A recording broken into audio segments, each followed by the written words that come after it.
الحمدللہ رب العالمین والصلاة والسلام علی رسولہ الکریم وعلی آلہ واصحابہ اجمعین اما بعد واعوذ باللہ من الشیطان الرجیم بسم اللہ الرحمن الرحیم وَلَقَدْ يَسَّرْنَا الْقُرْآنَ لِلذِّكْرِ فَهَلْ مِن مُدَّكِرٍ بسم اللہ الرحمن الرحیم رب اشرح لی صدری ویسر لی امری واحلل عقدۃ من لسانی یفقہوا قولی۔ میری عزیز سامعات، آپ سبھی کا درس قرآن مجید میں تہہ دل سے خیر مقدم ہے۔ السلام علیکم ورحمۃ اللہ وبرکاتہ۔ اللہ رب العالمین کی ذات بابرکات سے امید ہے کہ آپ سبھی بخیر و عافیت ہوں گی۔ اللہ تعالیٰ کرے کہ آپ بخیر ہوں، عافیت میں ہوں، خوشحال ہوں۔ اللہ تعالیٰ کرے کہ آپ دنیا اور آخرت دونوں میں کامیاب ہوں، اور اللہ کرے ہم اور آپ اللہ تعالیٰ کے تحفے والا گھر جنت میں ساتھ رہیں، آمین۔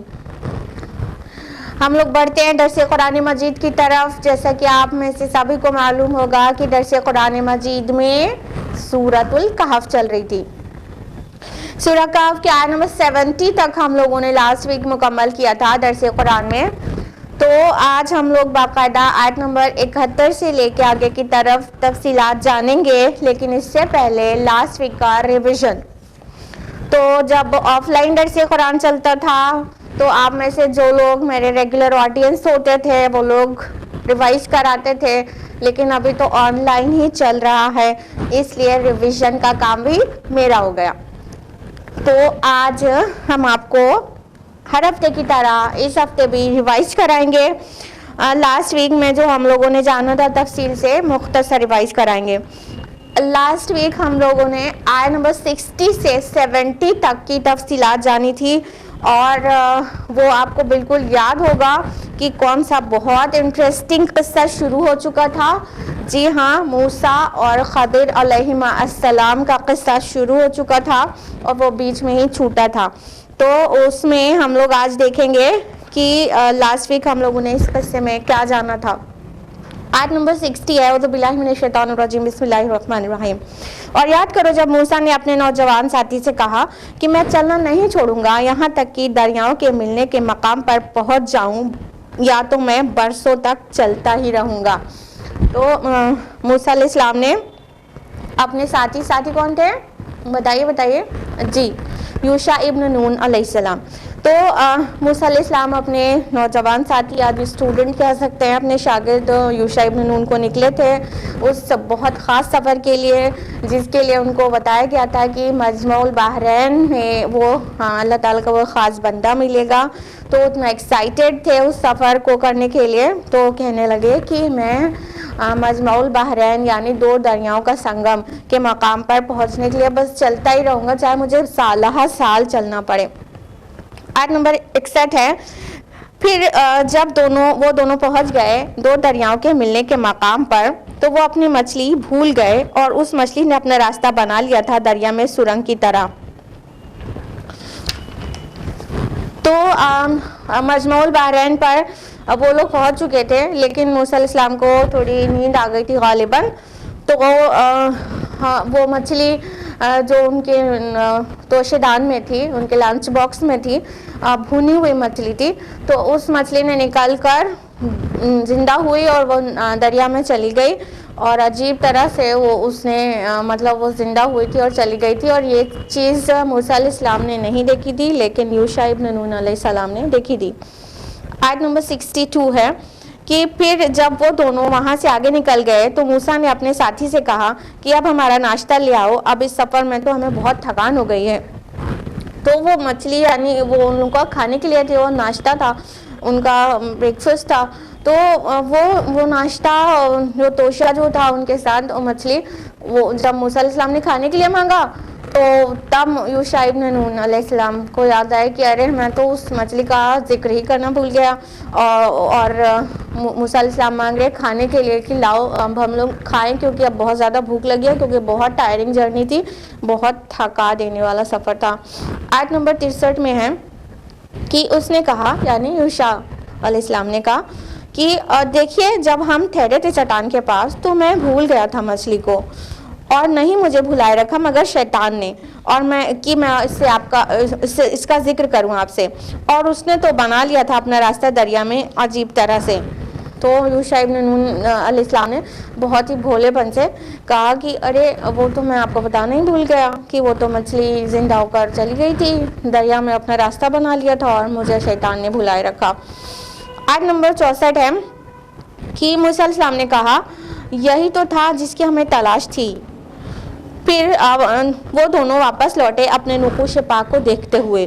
تو موسیٰ علیہ السلام نے واضح کیا کہ ارے وہ جو پوائنٹ مجھے بتایا گیا تھا، اللہ تعالیٰ نے وحی کے ذریعے انہیں آگاہ کر دیا ہوگا کہ وہ جو پوائنٹ ہے جہاں پر وہ اللہ تعالیٰ کے خاص بندے ان سے ملیں گے، وہ کیا ہے کہ جب یہ مچھلی زندہ ہو جائے گی اور پانی میں چلی جائے گی، یہ بھونی ہوئی مچھلی، تو سمجھ لیجئے اسی کے آس پاس آپ کو وہ بندہ مل جائے گا۔ تو موسیٰ علیہ السلام نے تو دیکھا نہیں تھا، اور یوشع ابن نون بتانا بھول گئے تھے، تو یہ لوگ آگے بڑھ گئے تھے۔ جب آگے بڑھنے کے بعد پتہ چلا کہ وہ مچھلی تو زندہ ہو کے جا چکی پانی میں، تو پھر وہ لوگ پلٹے، اپنے جو قدم کے نشانات تھے اس کے اوپر دیکھتے ہوئے پلٹے۔ آیت نمبر 65 ہے تو پایا انہوں نے وہاں ہمارے بندوں میں سے ایک بندے کو جسے ہم نے رحمت عطا کی تھی اپنی طرف سے، اور اسے سکھایا تھا اپنے پاس سے ایک خاص علم۔ تو جب وہاں پر پہنچے، جو بالکل میٹنگ پوائنٹ تھا اللہ تعالیٰ کی طرف سے بتایا گیا تھا، تو اللہ تعالیٰ نے اس بندے کا انٹروڈکشن دیا کہ ہمارے بندوں میں سے ایک بندہ، عبدم من عبادنا، ہمارے بندوں میں سے ایک بندہ، اور ہم نے آپ کو تفصیلات بتائی تھی لاسٹ ویک کہ وہ خضر علیہ السلام تھے۔ قال لہ موسیٰ، اور موسیٰ نے ان سے کہا کیا میں آپ کے ساتھ رہ سکتا ہوں اس شرط پر کہ آپ مجھے سکھائیں اس میں سے جو بھلائی آپ کو سکھائی گئی ہے۔ تو موسیٰ علیہ السلام نے ان سے ریکویسٹ کیا خضر علیہ السلام سے کہ آپ مجھے اپنے ساتھ رکھ لیں گے، آپ مجھے تاکہ میں آپ سے وہ سیکھ سکوں جو اللہ تعالیٰ نے آپ کو سکھایا ہے علم۔ آیت نمبر 67 ہے، اس نے کہا میرے ساتھ رہ کر آپ ہرگز صبر نہیں کر سکیں گے۔ آیت نمبر 68 ہے، اور آپ کیسے صبر کریں گے اس چیز پر جس کی آپ کو پوری خبر نہیں۔ تو خضر علیہ السلام نے کیا بولا کہ آپ میرے ساتھ رہیں گے تو سب تو کر نہیں پائیں گے، آپ ایسی چیزیں ہونے والی تھی، ان کو پتہ تھا کہ کچھ ایسی چیزیں ہوں گی جو موسیٰ علیہ السلام مطلب اس پہ ٹوکے بغیر پوچھے بغیر رک نہیں پائیں گے، تو اور وہ ریزن بھی دیا صاف کہ ایسی چیز دیکھ کے آپ کیسے رک سکتے ہیں، کیسے صبر کر سکتے ہیں جو آپ کو سمجھ میں نہیں آئے گی، جو آپ کو خبر نہیں ہے اس کی تفصیلات۔ آیت نمبر 69 ہے، موسیٰ علیہ السلام نے کہا آپ مجھے انشاءاللہ صابر پائیں گے اور میں خلاف ورزی نہیں کروں گا آپ کے کسی حکم کی۔ تو موسیٰ علیہ السلام تو بہت زیادہ کیوریس تھے ان سے ملنے کے لیے، ان سے سیکھنے کے لیے، تو موسیٰ علیہ السلام نے فوراً وعدہ کر لیا کہ انشاءاللہ آپ مجھے صابر پائیں گے اور میں آپ کی نافرمانی نہیں کروں گا۔ اس کے بعد آیت نمبر 70 میں ہے، اس نے کہا اگر آپ میرے ساتھ چلنا ہی چاہتے ہیں تو کسی چیز کے بارے میں مجھ سے خود نہ پوچھیے گا، یہاں تک کہ میں خود ہی آپ کو اس کے بارے میں بتا دوں۔ تو خضر علیہ السلام اس شرط پر تیار ہو گئے کہ ٹھیک ہے آپ چلیے، لیکن اپنے آپ مت پوچھیے گا، جو چیز آپ سمجھ میں نہیں آئے گی آپ کو وہ اپنے آپ مت پوچھیے گا، یہاں تک کہ میں خود ہی بتا دوں۔ یعنی ان کا بتانے کا پلان تھا لیکن بعد میں۔ تو یہاں تک ہم لوگوں نے لاسٹ ویک کیا تھا اور تفصیل میں کیا تھا، تو اب ہم لوگ بڑھتے ہیں ڈیٹیل کے ساتھ آیت نمبر 71 آنورڈز۔ اعوذ باللہ من الشیطان الرجیم، بسم اللہ الرحمن الرحیم۔ فانطلقا حتی اذا رکبا فی السفینۃ خرقها، پھر وہ دونوں چل پڑے یہاں تک کہ جب وہ دونوں سوار ہوئے ایک کشتی میں تو اس نے اس میں شگاف ڈال دیا۔ قال اخرقتها لتغرق اهلها لقد جئت شیئا امرا، موسیٰ علیہ السلام نے کہا کیا آپ نے اسے پھاڑ ڈالا ہے تاکہ غرق کر دیں اس کے تمام سواروں کو؟ یہ تو آپ نے بہت ہی غلط کام کیا۔ تو جیسا پلان سیٹ ہو گیا تھا کہ دونوں ساتھ اب جا سکتے ہیں، تو آپ کو ہم نے لاسٹ ویک بتایا تھا کہ یہاں سے یوشع ابن نون کو اور موسیٰ علیہ السلام چھوڑ دیں گے اور ان کے ساتھ اکیلے جائیں گے خضر علیہ السلام کے ساتھ۔ تو دونوں لوگ چلے مطلب سفر کے لیے وہ تیار ہو گیا کہ ٹھیک ہے ساتھ میں آ سکتے ہیں. خضر علیہ السلام کو لے کے چلنے کے لیے تیار ہو گیا اور دونوں لوگ ساتھ میں چلے. پھر اب وہ سمندر کے کنارے کنارے تو چل ہی رہتے, بحری سفر تھا ان کا, تو کنارے کنارے تو چل ہی رہتے. اب ایسی جگہ پہ جانا تھا جس پہ کشتی میں سوار ہو کے پار کرنا تھا وہ اس بحر کو. تو پھر وہ کشتی میں سوار ہو گئے اور کشتی میں سوار ہوئے. جس کشتی میں سوار ہوئے تو اس سے اترنے کے بعد کیا کیا, اس میں ایک شگاف ڈال دیا, اس کشتی کو پھاڑ دیا خضر علیہ السلام نے. تو موسیٰ علیہ السلام ایسے جس کا واقعتاً ریزن نہیں پتا, اس پہ کوئی بھی سلیم الفطرت انسان بھی کیسے خاموش رہتا. پھر وہ تو رسول تھے, ایک غلط چیز ہوتی ہوئی دیکھ کر کیسے خاموش رہ سکتے تھے. تو انہوں نے پوچھ لیا کہ ارے کیا آپ نے اس کو پھاڑ دیا؟ اور پھاڑنے کا الٹیمیٹ جو نقصان ہوگا کہ اگر ایسے پھٹی ہوئی کشتی میں کوئی سوار ہو جائے گا, اس کا کوئی تختہ نکال دیا جائے گا تو اسے پانی بھر جائے گا اور پھر وہ جتنے لوگ بیٹھیں گے وہ ڈوب جائیں گے. تو ان کو دیکھ کر بہت حیرانی ہو گئی کہ یہ کیا کیا انہوں نے, یہ بہت نیک صالح بندے معلوم ہوتے ہیں اللہ کے, اور ایسا کام کر دیا. تو انہوں نے کہا آپ نے تو بہت ہی غلط کام کیا. یہاں لقد جئت شیئا امرا لفظ آیا ہے. امرا ایسی چیز کو کہتے ہیں جو عجیب ہو اور ناگوار ہو, بری چیز ہو, عجیب اور عیب والی چیز, جو چیز معیوب ہو. تو انہوں نے کہا یہ تو بہت ہی مطلب معیوب کام کر دیا آپ نے ایسا کر دیا. آیت نمبر 72 میں ہے قال الم اقل انک لن تستطیع معی صبرا. اس نے کہا میں نے نہیں کہا تھا آپ سے کہ آپ میرے ساتھ صبر نہیں کر سکیں گے. اب یہ اس نے جو آیا ہے اس نے کہا, کس نے کہا؟ آف کورس خضر علیہ السلام نے. انہوں نے موسیٰ علیہ السلام سے کہا کہ ہم نے آپ سے نہیں کہہ دیا تھا کہ آپ نہیں صبر کر پائیں گے میرے ساتھ, کیونکہ آپ کو خبر نہیں ہے ان چیزوں کی. تب موسیٰ علیہ السلام کو جو بھول چک تھی اپنی وہ یاد آ گئی. آیت نمبر 73 میں ہے قال لا تؤاخذنی بما نسیت ولا ترهقنی من امری عسرا. موسیٰ علیہ السلام نے کہا آپ میرا مواخذہ نہ کیجیے میرے بھول جانے پر, اور نہ ہی میرے معاملے میں زیادہ سختی کیجیے. تو پھر موسیٰ علیہ السلام نے کیا کہا کہ آپ پلیز لیٹ اٹ بی, آپ میرا مواخذہ نہ کیجیے, میرے پاس پرس مت کیجیے, مجھے مت روکیے, اور میری بھول چوک پر مجھے اس طرح کی سزا مت دیجیے کہ اپنے سے الگ کر دیں. تو کہا زیادہ سختی میرے ساتھ مت کیجیے, آسانی رکھیے, مطلب درگزر سے کام لیجیے. ہو گیا. اب یہاں پہ نسیتو آیا ہے میری بھول پر, تو اس سے پتہ چلتا ہے کہ جو فرسٹ اٹیمپٹ تھا وہ تھا بھول چوک کی وجہ سے تھا, نسیان کی وجہ سے تھا. وہ بھول گئے تھے کہ ٹوکنا بھی نہیں ہے, وہ بھول گئے تھے کہ ہم نے وعدہ کیا ہے کہ ہم کو کسی بھی چیز کی لیے آپ سے مطلب آپ کی فرما برداری کرنے کا پرومس کیا ہے. جو پہلا وعدہ تھا صبر کرنے کا, وہ صبر تو ہم لوگ پائیں گے, لیکن کیا ہے کہ وہ پوچھ بیٹھے تھے. اور جب خضر علیہ السلام نے ان سے کہا کہ جب ہم نے نہیں کہا تھا کہ آپ نہیں صبر کر پائیں گے, تو ان کو یاد آ گیا کہ ہاں ہم نے نافرمانی نہیں کرنے کے لیے کہا تھا. مفسرین نے اس میں ایک پوائنٹ رکھا ہے کہ دیکھیں نافرمانی ابھی بھی نہیں کی تھی, کوئی بات کی نافرمانی ابھی بھی نہیں کی تھی. کیا تھا کہ جب کوئی بھی مومن بندہ پھر رسول ہو جو غلط بات اگر دیکھے گا تو وہ رک ہی نہیں پائے گا. اللہ تعالیٰ سے جو محبت ہوتی ہے مومنین کی, اور پھر رسولوں کا کیا حال ہوگا سوچے محبت اور قرب میں. تو جو شریعت کے اعتبار سے جو چیزیں غلط ہوتی ہیں, تو شریعت کے جو مخالفت یا اس کو توڑا جانا, وہ کہیں دیکھتے ہیں تو زبان کھولے بغیر نہیں رہ پاتے ہیں. تو ان کا مقصد ان کی کوئی نافرمانی کرنا سچ تو تھا نہیں, لیکن کیا ہے کہ خضر علیہ السلام چاہتے تھے کہ آپ اپنے سے نہیں پوچھیں, جب وہ خود ہی بتائیں گے تو آپ کو معلوم چل جائے گا. آیت نمبر 74 ہے فانطلقا حتی اذا لقیا غلاما فقتلا. پھر وہ دونوں چل پڑے یہاں تک کہ ان کی ملاقات ہوئی ایک لڑکے سے, تو اس نے اس کو قتل کر دیا.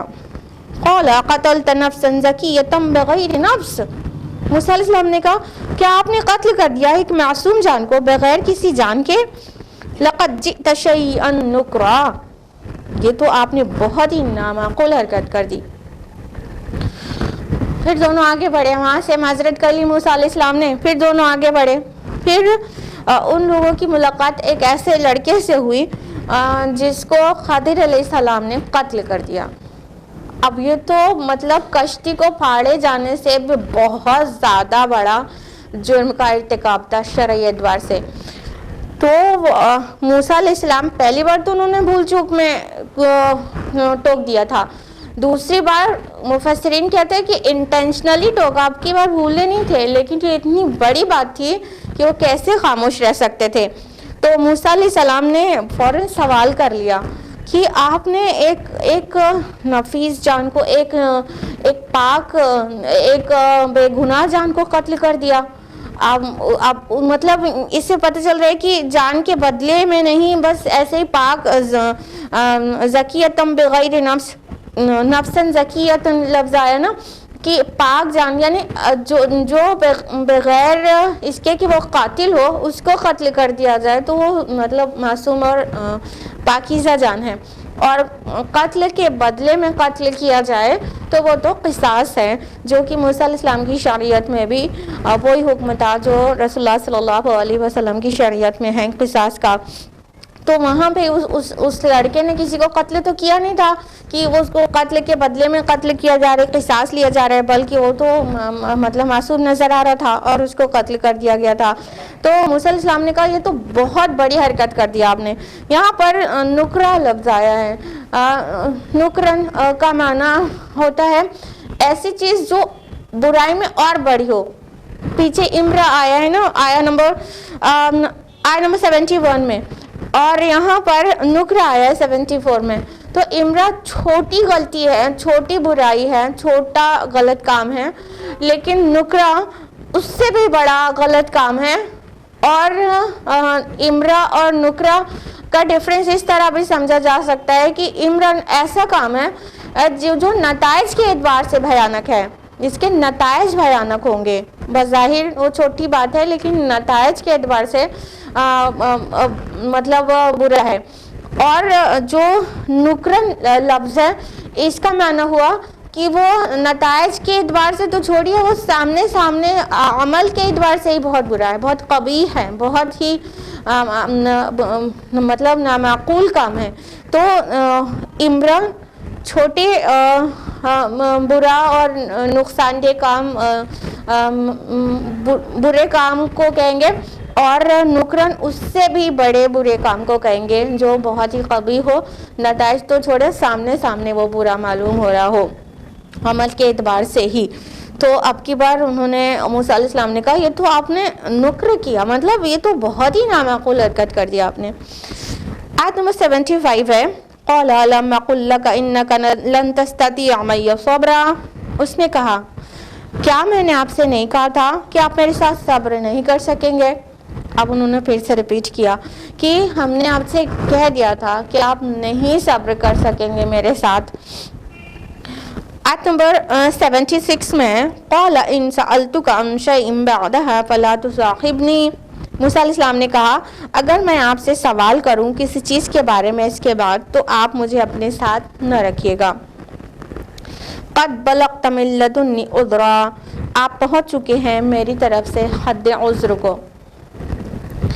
تو موسیٰ علیہ السلام کو نے جب دوبارہ بھی ٹوک دیا, جب ان کو پھر سے ریمائنڈ کرایا گیا کہ آپ نہیں صبر کرنے والے تھے, ہم کو پتا تھا, تو موسیٰ علیہ السلام سمجھ گئے کہ اب اس سے زیادہ نہیں ہوگا, اب یہ لاسٹ چانس ہی ہو سکتا ہے.